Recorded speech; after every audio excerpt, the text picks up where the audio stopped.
Assalamualaikum warahmatullahi wabarakatuh.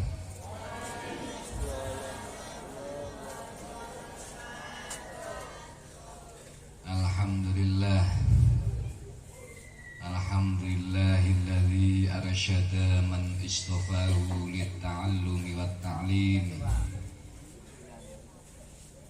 Wassalatu wassalamu ala sayyidina Muhammadin sallallahu alaihi wasallam alladzi arsalahu Allahu hadiyan ila siratil mustaqim wa ala alihi wa ashabihi al-faizina bil maqamil azim. Amma ba'd.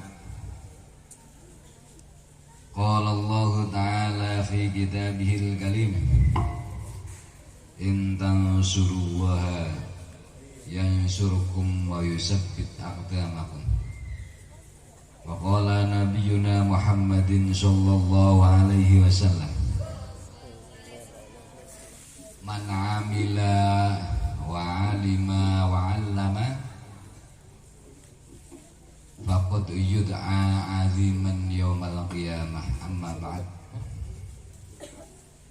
Dumateng sedaya para kasepuhan, sedaya para pemuka agama, sedaya para kiai,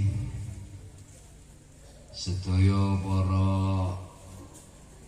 pejabat baik sipil maupun TNI, sedaya para perangkat desa, langkung-langkung dumateng Sahibul Bait Bapak Yai Saiful saha Ibu Nyai, dumateng Bapak Yai Nasihan sakeluargi, Bapak Yai Solehuddin Al-Duk ini, Bapak Yai Basit sakeluargi ingkang kawula hormati lan sedaya hadirin hadirat rahimakumullah, sedaya para santriwan santriwati ingkang nembe khataman ingkang berbahagia.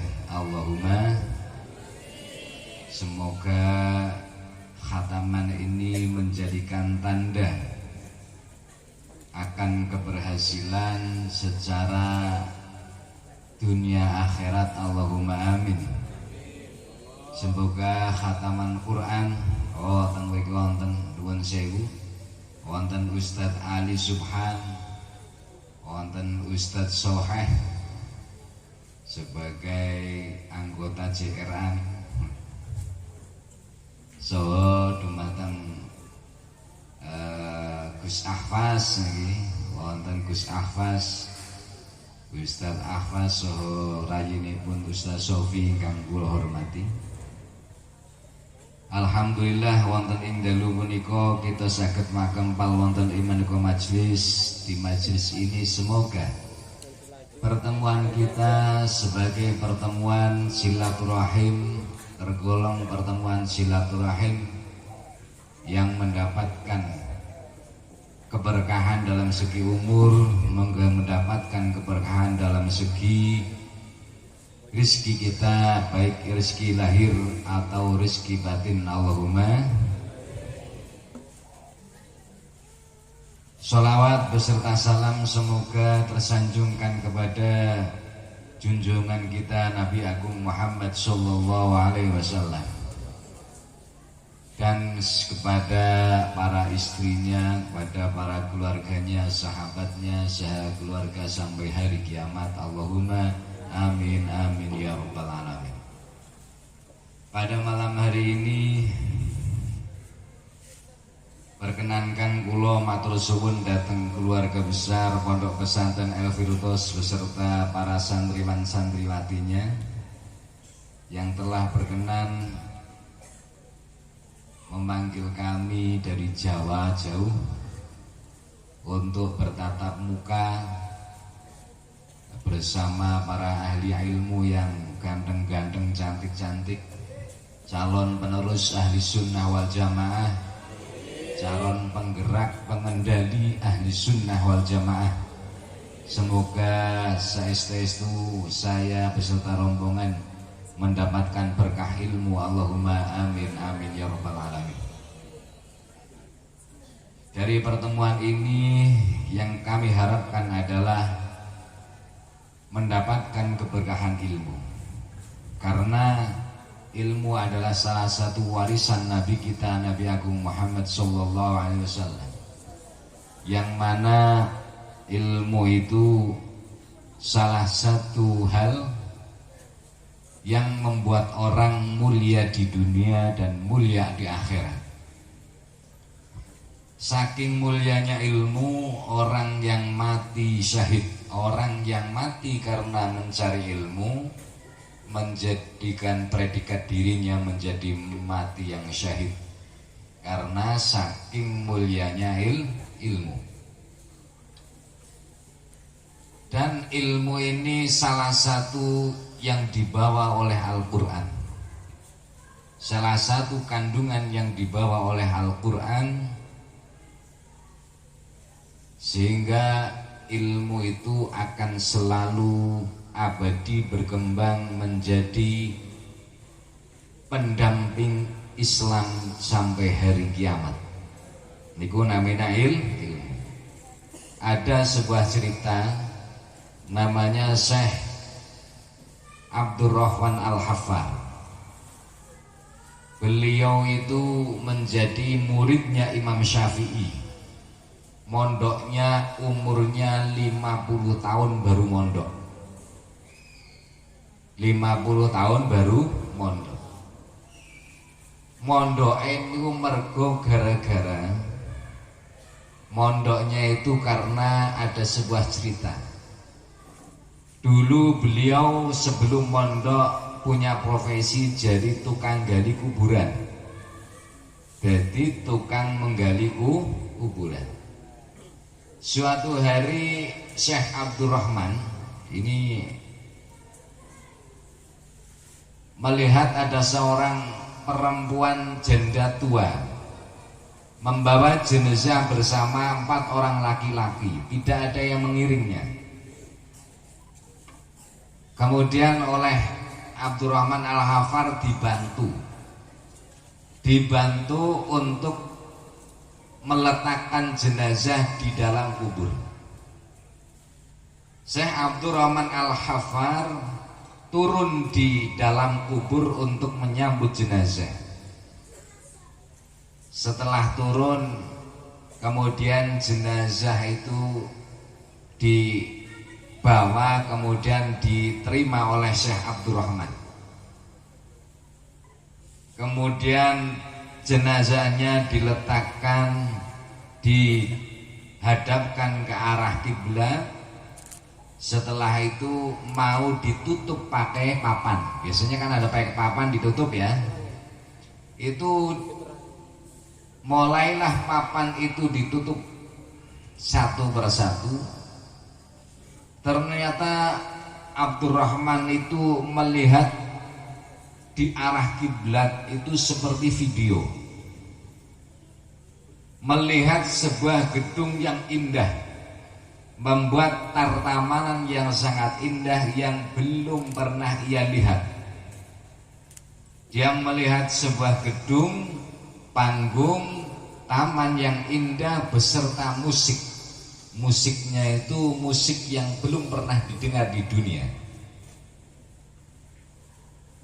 Kemudian sahabat Abdurrahman ini kemudian menutup papannya, kemudian jenazahnya diuruk, bahasa Medannya diuruk diapakan ini ya?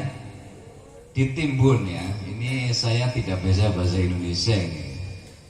Jadi disuruh bahasa Indonesia ini bingung ini ya, mikir. Saya itu ngomong sambil mikir ini, nggak bisa bahasa Indonesia. Kalau kiai bisa lancar bahasa Indonesianya, biasanya doanya tidak mustajab. Jadi kiai itu yang salaf itu yang bahasa Indonesianya belakatak berkeduk ya, mustajab. Kemudian sahabat Abdurrahman Al-Hafar kemudian pulang, teringat-ingat di dalam rumah, teringat-ingat ini orang ada apa, kok kuburannya seperti ada video taman surga, anginnya segar, di kuburannya ada pertamanan seperti video di surga. Kemudian suatu hari dia di dalam kebingungannya, ada lagi jenazah yang dibawa oleh janda tersebut. Sama-sama jandanya yang membawa satu orang. Jadi perempuan yang kemarin bawa jenazah, sekarang setengah bulan kemudian bawa jenazah lagi. Dilalah bahasa apa cara bahasa Medane. Kebetulan Abdurrahman ini apa kasihan sama janda itu. Kasihan karena tidak ada yang mengiring jenazah. Dia membantu untuk menurunkan jenazah. Setelah dibantu turun ke tempat liang lahat seperti proses biasa, kemudian papan mau ditutup, dia lihat lagi merasakan lagi angin yang segar. Dia merasakan lagi ada pertamanan di bagian barat arah kiblat.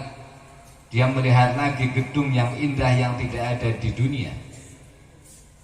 Kemudian ditutuplah papan kuburan tersebut, kemudian ditimbun lagi tanahnya sampai selesai, doa bersama sampai selesai.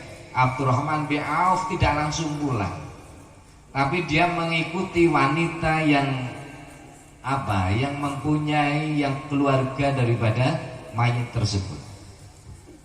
Diikuti sampai rumah, kemudian masuk ke rumah janda tersebut, bertanya, "Bu, ibu, jenengan niku wingi sing pertama niku sinten sing sedo? Yang meninggal kemarin itu siapa?" Yang meninggal itu kemarin itu anak saya nomor 1. Anak saya nomor 1 yang meninggal. Oh iya. Terus yang kedua itu ya anak saya. Yang kedua itu anak saya juga. Jadi anak saya yang 2 sudah meninggal semua. Terus menangislah Abdurrahman Al-Hafar. Menangis sambil bercerita. Ceritanya pripun? "Bu, kula wau ngertos kemarin mayat yang pertama saya melihat di kuburannya, saya merasakan angin yang segar. Saya melihat pertamanan seperti surga. Belum ada terindah di dunia ini. Saya juga melihat ada gedung-gedung yang indah. Itu yang pertama. Tapi yang kedua juga demikian. Sama. Kuburannya raudhatan min riyadil jinnah. Seperti pertamanan di dalam surga. Kira-kira niki apa perbuatannya, peramalan-amalan yang di dunia ini, sehingga anak sampean mendapatkan predikat kuburan yang begitu indah." Kemudian orang janda namanya Fatimah Az-Zuhaira Ad-Darda menjawab, "Anak saya yang pertama itu pekerjaannya mencari uang di pasar. mencari uang tok kok bisa jadi kuburannya bisa seperti itu indahnya. Ternyata kemudian yang kedua bagaimana Bu? Anak yang kedua itu anak yang sedang mencari ilmu, sedang mondok di El Firdaus Cikampak, Allahumma. Tapi ya jangan mati ya.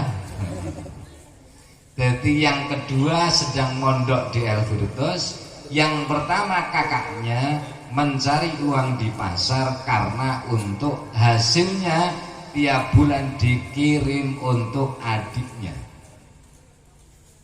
Jadi kakak yang pertama ini mencari rizki karena ibunya seorang janda, mencari rizki kemudian dikumpulkan, nanti separohnya dibuat ngirim adiknya yang sedang belajar ilmu agama.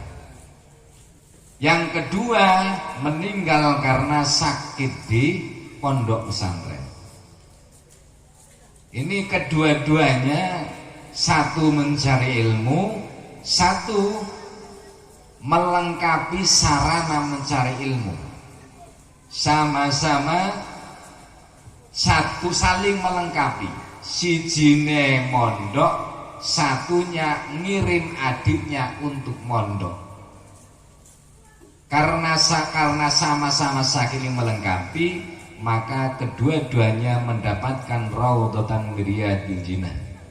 Kuburannya terasa damai, kuburannya seperti alam surga, kuburannya seperti apa? Seperti tidak ada keindahan yang ada di dunia ini. Kemudian apa yang dilakukan oleh Syekh Abdurrahman bin Al-Hafar? Kemudian Syekh Abdurrahman ini merasa tergugah. Pulang dari rumah terus melamun. Seminggu tidak bisa tidur. Wah, ini saya itu sudah 50 tahun belum merasakan mengaji, bahkan belum pernah mengenyam pendidikan pesantren, urung tahu ngaji, lan maca Qur'ane ora lancar, jenenge bayi 60 tahun ya. Dan kemudian beliau menangis meneteskan air mata, kemudian timbul di dalam hati rasa untuk mencari ilmu. Berangkatlah sahabat nama Abdurrahman Al-Hafar menuju ke tempatnya Syekh Al-Imam Ahmad bin Idris, atau dikatakan Imam Syafi'i. Kemudian beliau matur bahwa kula sowan mriki badhe mondok dianati umur 50 tahun mau mondok. Di sini kira-kira ada ndak? Ndak ada ya. Mondok. Imam Syafi'i merasa kaget. Kenapa kau umur sekian baru mondok? Kemudian Imam Abdurrahman menceritakan kisahnya ketika beliau berprofesi sebagai tukang gali kuburan.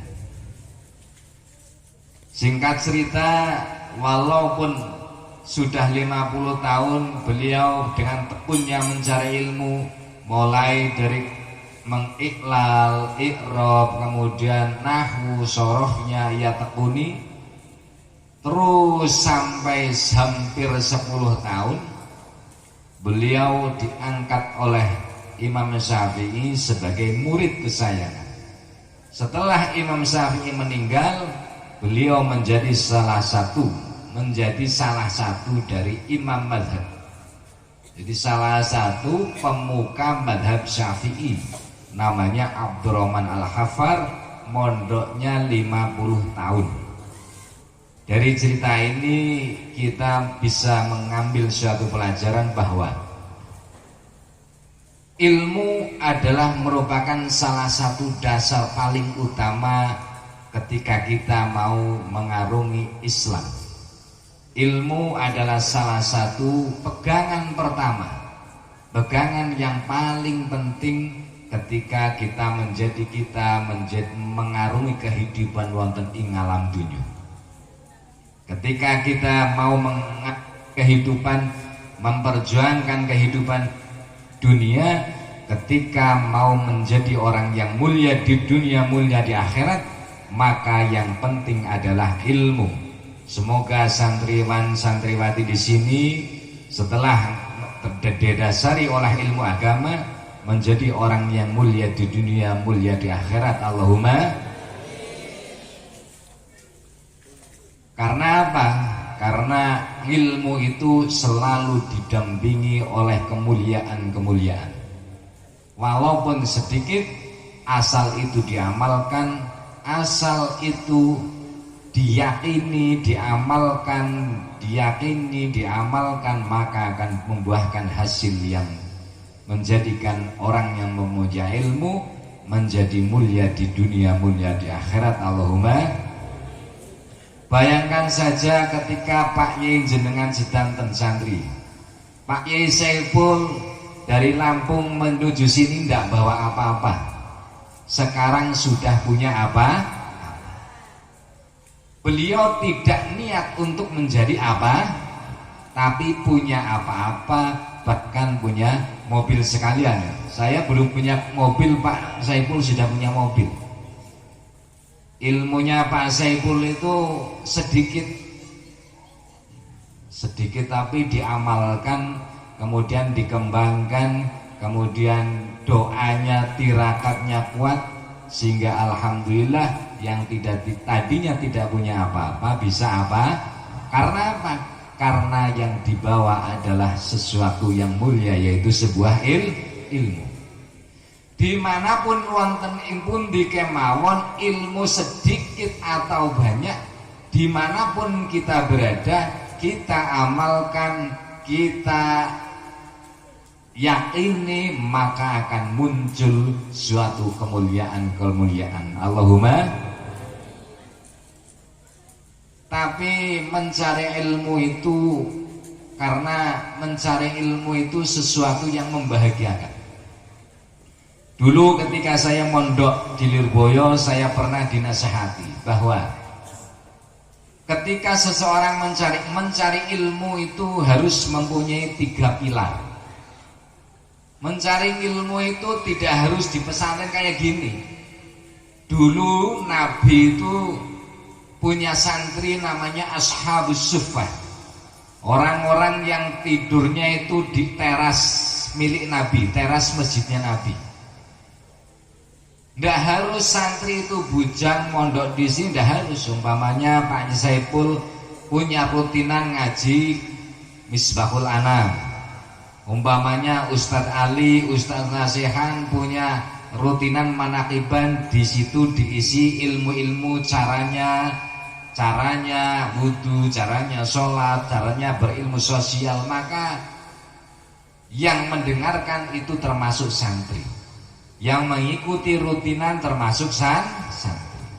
Nabi dulu santrinya banyak, ada yang kecil, ada yang masih sudah janda, ada yang duda,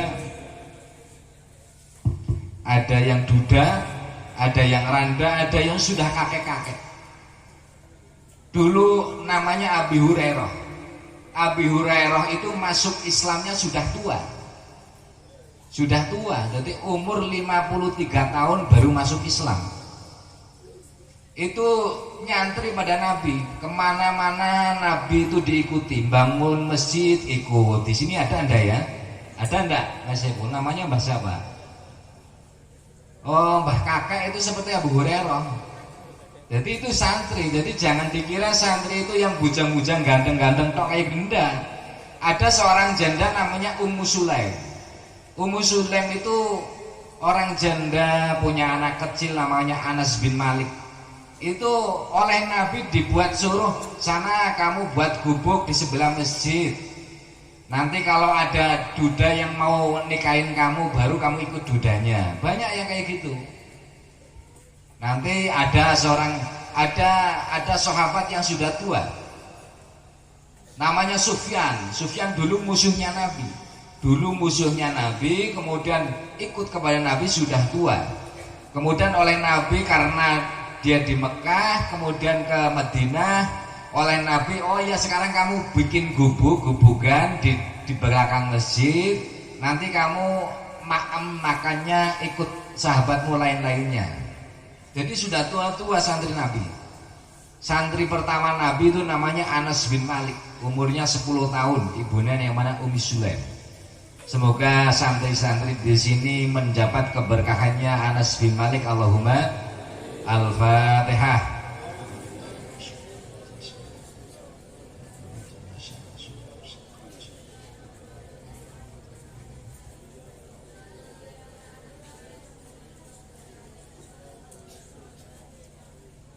Dan karena ada santri yang namanya Ashabus Suffah, maka Islam, hadisnya, Qur'annya terjaga.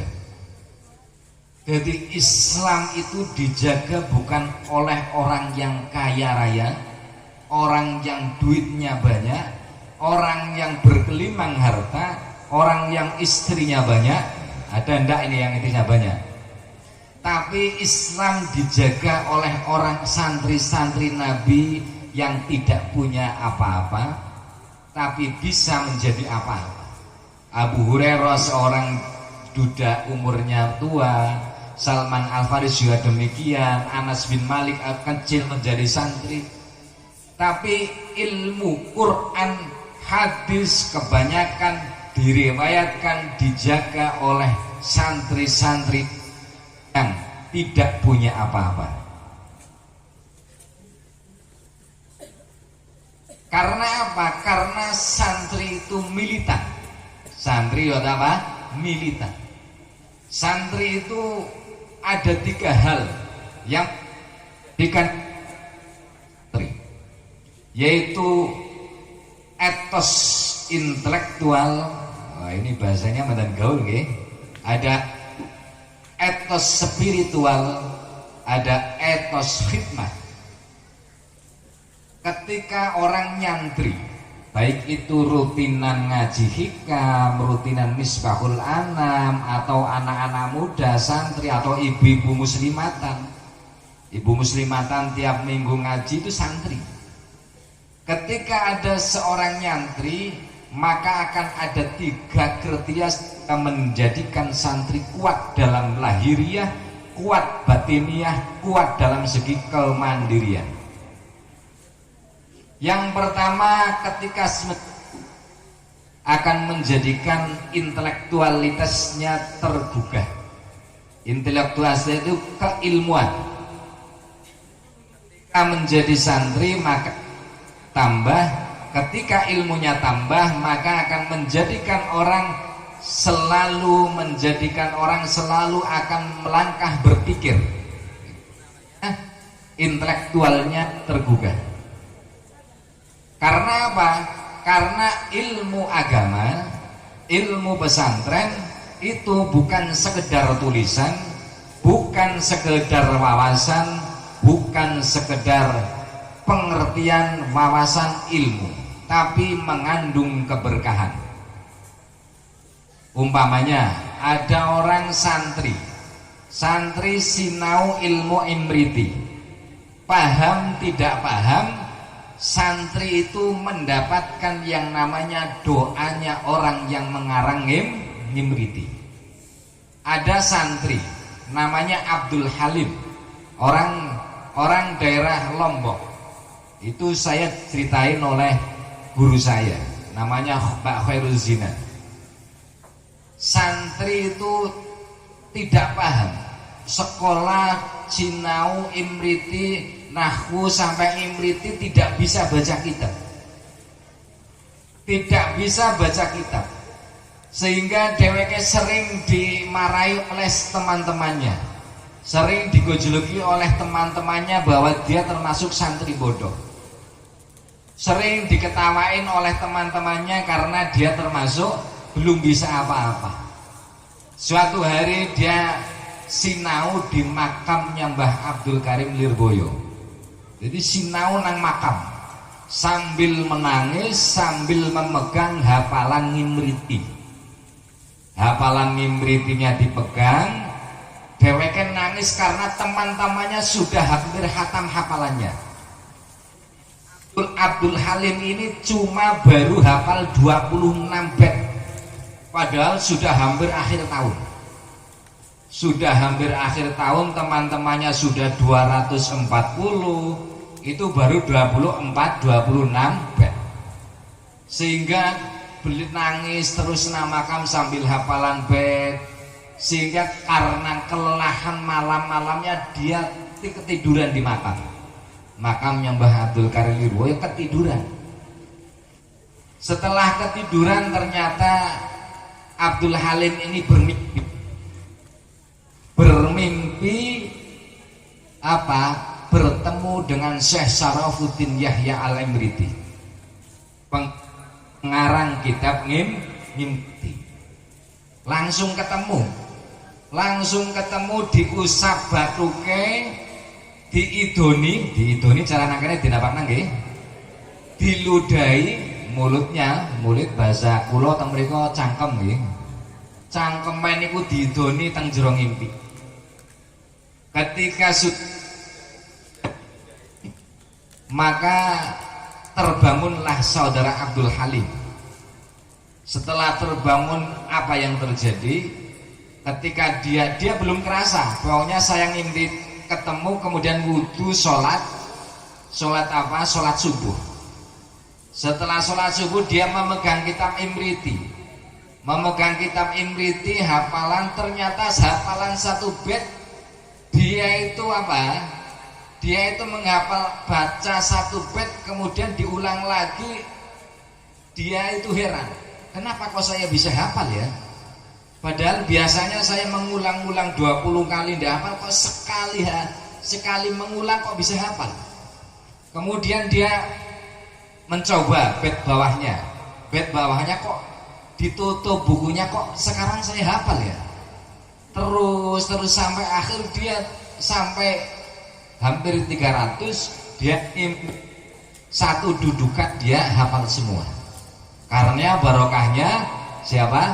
Barokahnya muallifnya kitab kan di dalam kitab Imriti ada bait wa ayyakuna nafi'an bi ilmihi manik tanah bi khifrihi wafa.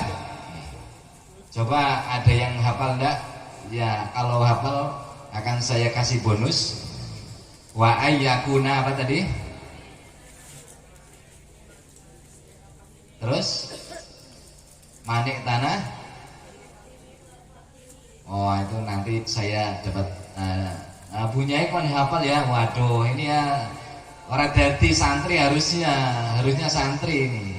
Wa ayyakuna nafi'an bi ilmihi manik tanah bihafzi wa fahmi.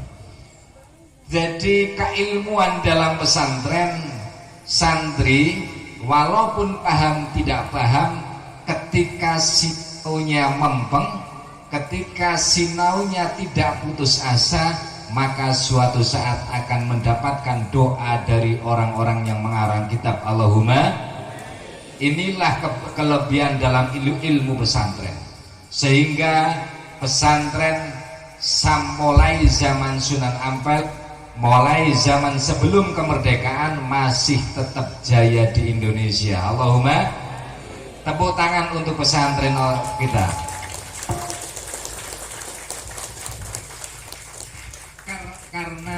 Karena ilmu pesantren, karena yang dibawa oleh pesantren adalah ilmu agama, ilmu yang sangat dimuliakan oleh Nabi kita, Nabi Agung Muhammad Sallallahu Alaihi Wasallam.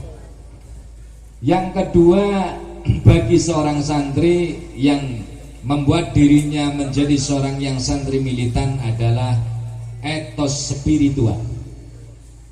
Di dalam pesantren itu banyak doa-doa yang sering diamalkan oleh para santri, sehingga menjadikan nur yang memberikan cahaya di dalam dada seorang santri. Sehingga ketika negara ini belum merdeka, ketika negara ini belum mendapatkan kemerdekaan, seorang santrilah yang menjadikan Indonesia terlepas dari penjajahan. Ada seorang santri yang menjadi seorang pahlawan, kemudian keturunannya rata-rata menjadi seorang pejuang. Kalau di tanah Jawa, mulai Jawa Barat sampai Jawa Timur, pasti ada keturunannya yang menjadi pondok pesantren. Keturunannya menjadi pemegang pondok pesantren sampai saat ini. Itu adalah seorang santri, pejuang dulu, pejuang penjajahan, yaitu siapa? Pangeran Diponegoro. Pangeran Diponegoro itu seorang santri, baca takrib, punya ngimriti, baca kitab, itu Imam Pangeran Diponegoro. Mulai Jawa Tengah sampai Jawa Timur, Jawa Barat, ada keturunannya semua rata-rata memiliki pondok pesantren. Itu keberkahan dari seorang Pangeran Diponegoro. Pangeran Diponegoro itu pengetahuan spiritualnya sangat baik, punya tasbih, punya Quran, hafal istighosah. Jadi dulu Pangeran Diponegoro itu ya, nyantri dulu itu nyantri ilmu kejadokan, hafal Rotibul Haddad, hafal Rotibul Atos, hafal Hizib Nasor. Terus di sini apa biasanya ya? Yang jadi wiridan hafal istighosah Isaniyah. Istighosahnya di sini Isaniyah ya. Isaniyah sama Yamis. Ini ketika santri selalu mengamalkan wiridan-wiridan, ini akan menjadikan cahaya di dalam dada, sehingga akan menjadikan santri mandiri. Biasanya santri itu mandiri. Jadi pertama, santri bisa menjadikan intelektualnya itu tinggi, kemudian menjadi spiritualnya tinggi. Dulu ada namanya Mbah Yai Khudori Tegalrejo. Mbah Yai Khudori Tegalrejo itu tirakatnya itu 2 tahun, wiridan terus 2 tahun, puasa 2 tahun. 7 bulan pertama dia niatkan untuk keturunannya. 7 bulan kedua dia niatkan untuk santrinya. 7 bulan terakhir dia niatkan untuk pondok pesantrennya. Jadi wiridan selama 2 tahun di Madura, namanya daerah Batu Ampar. Makomnya Syekh Samsudin Batu Ampar. Syekh Samsudin dulu bertapa di sebuah hutan, bertapa belasan tahun, kemudian disusul oleh Mbah Khudori di situ selama 2 tahun. Sholat malam, kemudian liwetnya di situ, baca Quran berapa puluh. Jadi selama 2 tahun itu lebih dari 100 khataman Al-Quran. Semua itu diniatkan untuk anak turunnya, untuk santrinya, dan untuk pesantrennya. Ini namanya santri betulan. Jadi meningkatkan daya spiritual.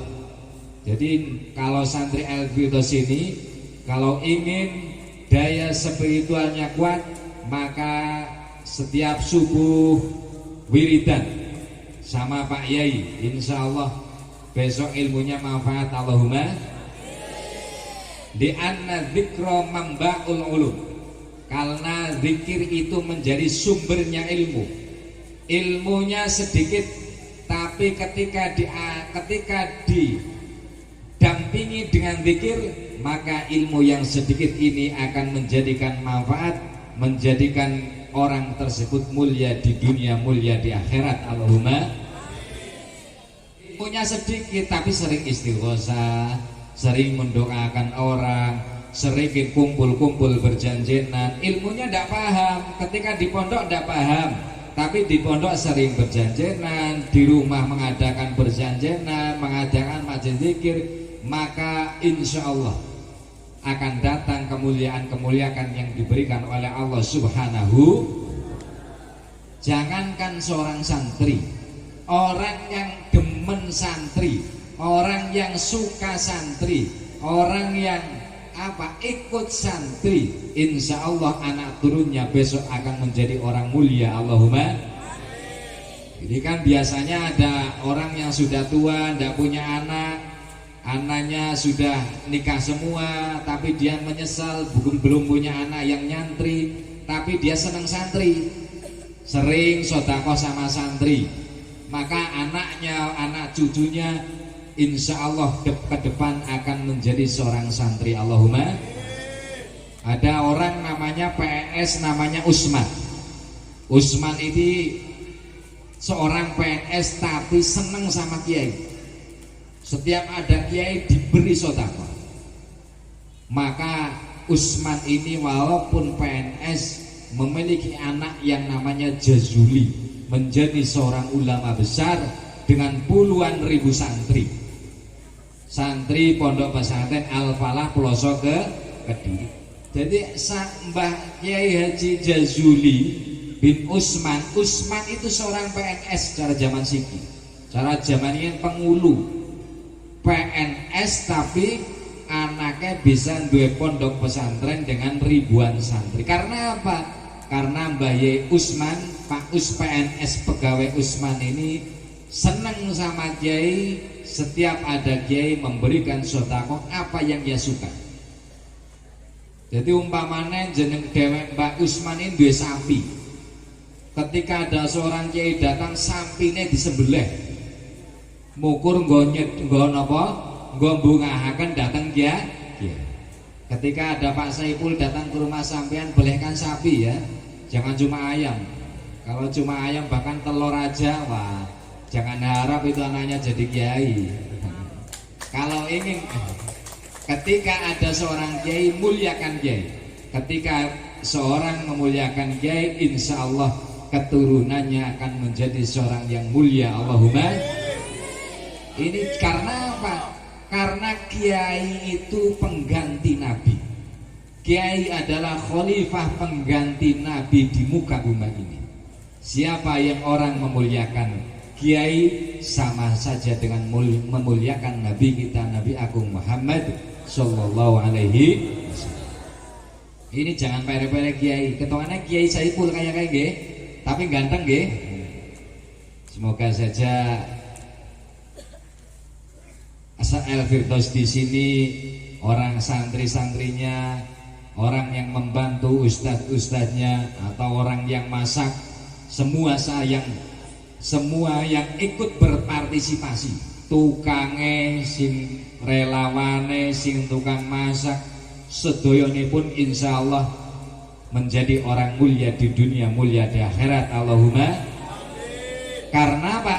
Karena selalu memberikan sarana kepada santri yang sedang menuntut ilmu, dan menuntut ilmu adalah perbuatan yang sangat mulia di sisi Allah Subhanahu. Yang kedua, yang ketiga, bagi seorang santri bisa dikatakan militan. Santri bisa menjadi seorang mandiri karena santri itu mempunyai etos khidmah. Dalam pesantren, sebelum dia keluar dari pondok pesantren, dia sudah dilatih dengan yang namanya khidmah. Melayani gurunya, melayani ustadznya, melayani temannya, belajar untuk bermandiri masak, disuruh masak oleh kiainya, disuruh ke sana sini oleh kiainya, dilatih untuk mandiri dan dilatih untuk menjadikan dia beramal untuk lillahi ta'ala, tidak mendapatkan gajian. Contoh, ini haflah akhirus sana ini kan ada panitianya ya. Panitianya seorang santri, yang masak sebagian santri, yang beli ini itu santri. Semua ini adalah dalam proses khidmah dalam agama. Khidmah itu melatih diri untuk tawadhu. Khidmah itu melatih orang untuk mandiri. Khidmah itu menjadikan pikiran orang tersebut menjadi pecah, tidak kerdil. Hikmah itu menjadikan hati menjadi apa? Teguh. Hikmah itu faedahnya, hikmah menjadikan anak yang tadinya apa? Kurang berpikir, tapi karena diberi tanggung jawab, disuruh ke sana, disuruh kemari, kadang dimarahi oleh ustadznya. Ada yang dimarahi enggak ini? Kadang dimarahi ustadznya, kadang ditegur oleh temannya. Ini menjadikan apa? Menciptakan kerangka jiwa yang tangguh. Ini adalah proses khidmah. Makanya santri itu kadang kalau sudah besar militan, mau ditaruh mana saja oke. Mau tidak punya apa-apa oke. Mau punya apa-apa oke. Karena sudah dilatih dengan kerangka jiwa yang mandiri, dengan proses khidmah lillahi ta'ala. Santri itu tidak digaji, diberi rokok sama diberi makan itu sudah seneng banget. Tidak mikirnya digaji. Apalagi perempuan, tidak mikirnya digaji, seneng banget. Kalau diperintah kiainya seneng, diperintah bunyinya seneng, disuruh sana senaikan. Padahal tidak sadar ini adalah proses kejiwaan yang tangguh. Dan ketika pulang menjadi seorang ibu biasa masak sendiri, ketika menjadi ibu sudah terbiasa dia sendiri, ketika menjadi seorang bapak dia biasa untuk mencuci sendiri. Ini adalah apa?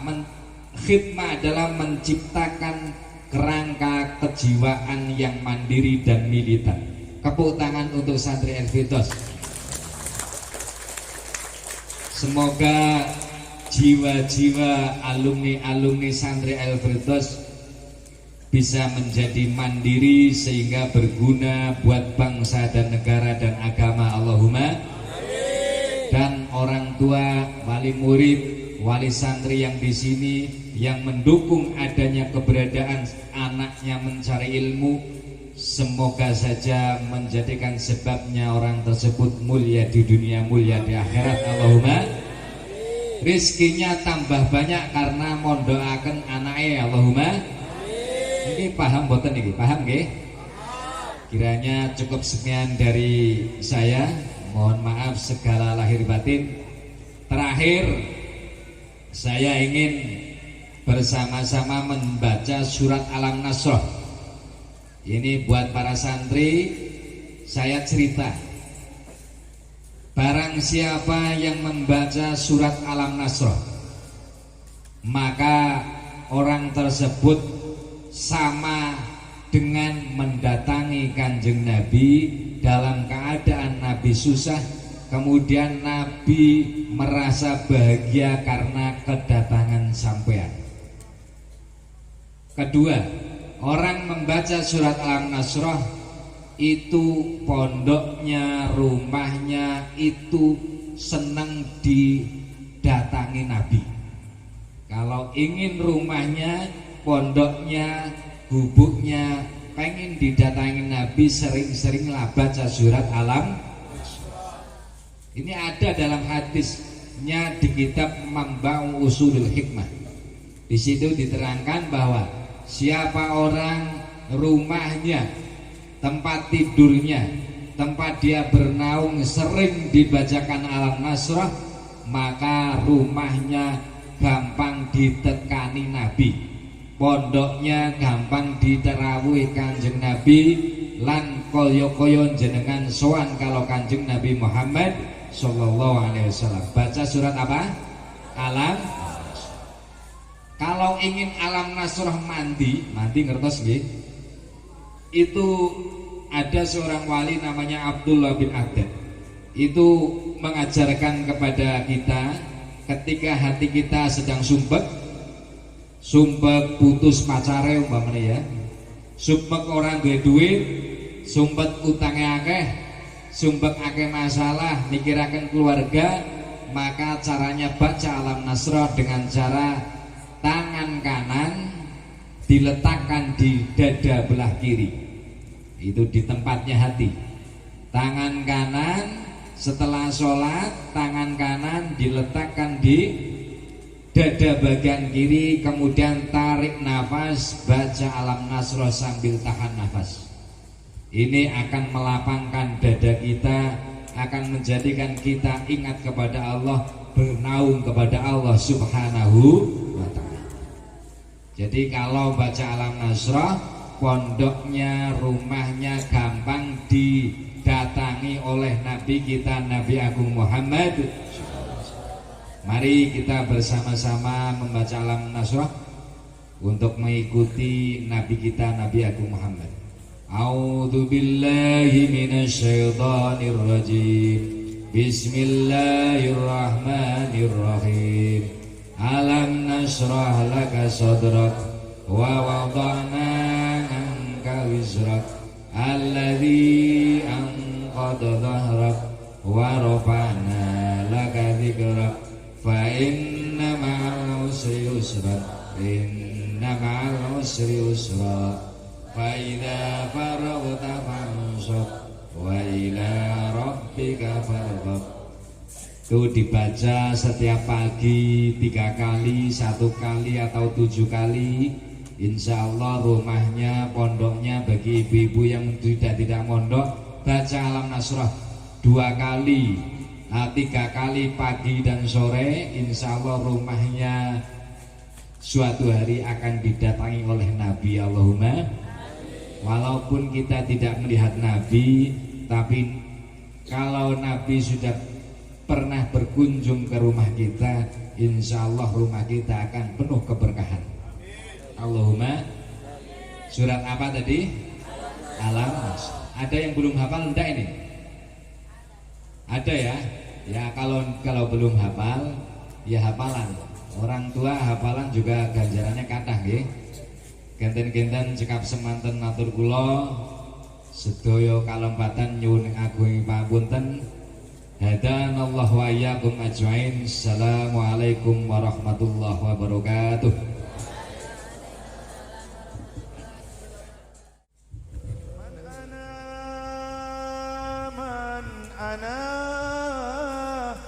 من أنا لولاكم كيفما حبكم كيفما أهواكم من أنا من أنا لولاكم كيفما حبكم كيفما أهواكم من أنا